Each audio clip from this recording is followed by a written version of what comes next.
This is what a paddock on a typical dairy farm looks like. And this is one on an indoor dairy farm. Note the lack of fences, pasture, Friesians or jerseys. The grass gets harvested every 6 weeks, and because cows aren't trampling, piddling or pooing on it, almost 100% of it feeds the herd and becomes milk. It's a different system to what we know in this country, but one Lincoln professor thinks it could be the answer to one of the biggest problems in the dairy industry, nitrogen leaching. Now we realise that these cows are dropping a lot of nitrogen in their urine down into the soil and that it's going down into the water. It's been happening for a long time, but now that we're farming more intensively, it's got even worse. Dr. Woodford says it's clear something needs to be done. Farming less intensively and destocking will reduce the amount of nitrogen leaching, but it will still occur.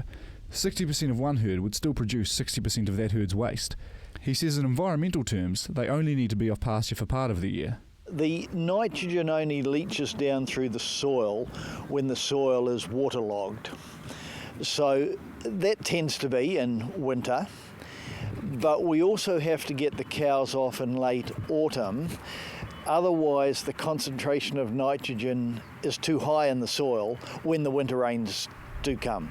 But given an indoor model means new cost, financially you need them off pasture for more than just part of the year. So you harvest the feed and bring it to the cows. Now that involves extra costs, no doubt about that, but the cows reward you by giving a whole lot more milk.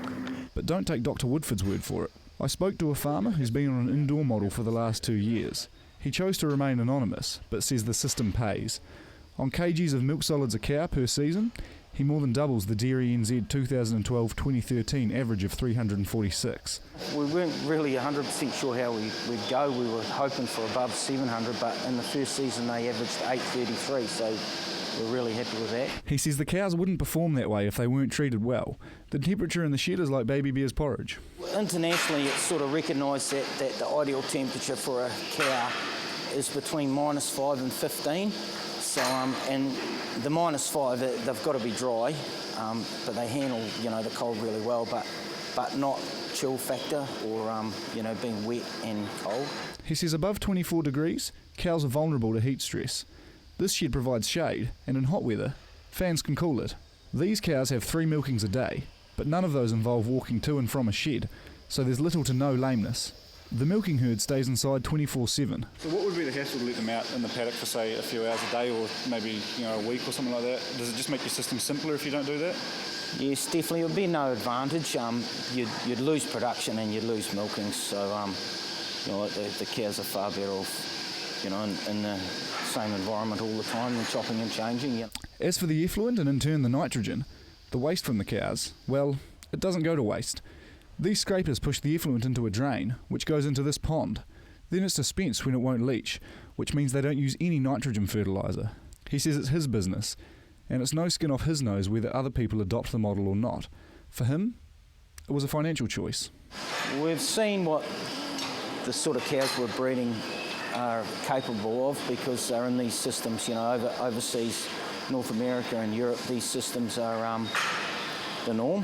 The dairy farmer says while it's outside the square in this country, it's widely used overseas. Lincoln Professor Keith Woodford says he's not telling everyone to shift to an indoor model, but we should look at it.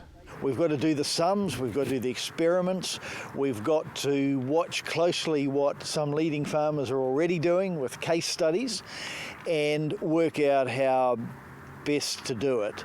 So it simply requires an open mind that we say, hey, some of the things that we thought were right in the past aren't necessarily right going forward. He admits there'll be opposition from not only the urban public, but those who believe in the low-input, pasture-based system that's allowed New Zealand to produce and export milk at a low cost for the entire history of our dairy industry.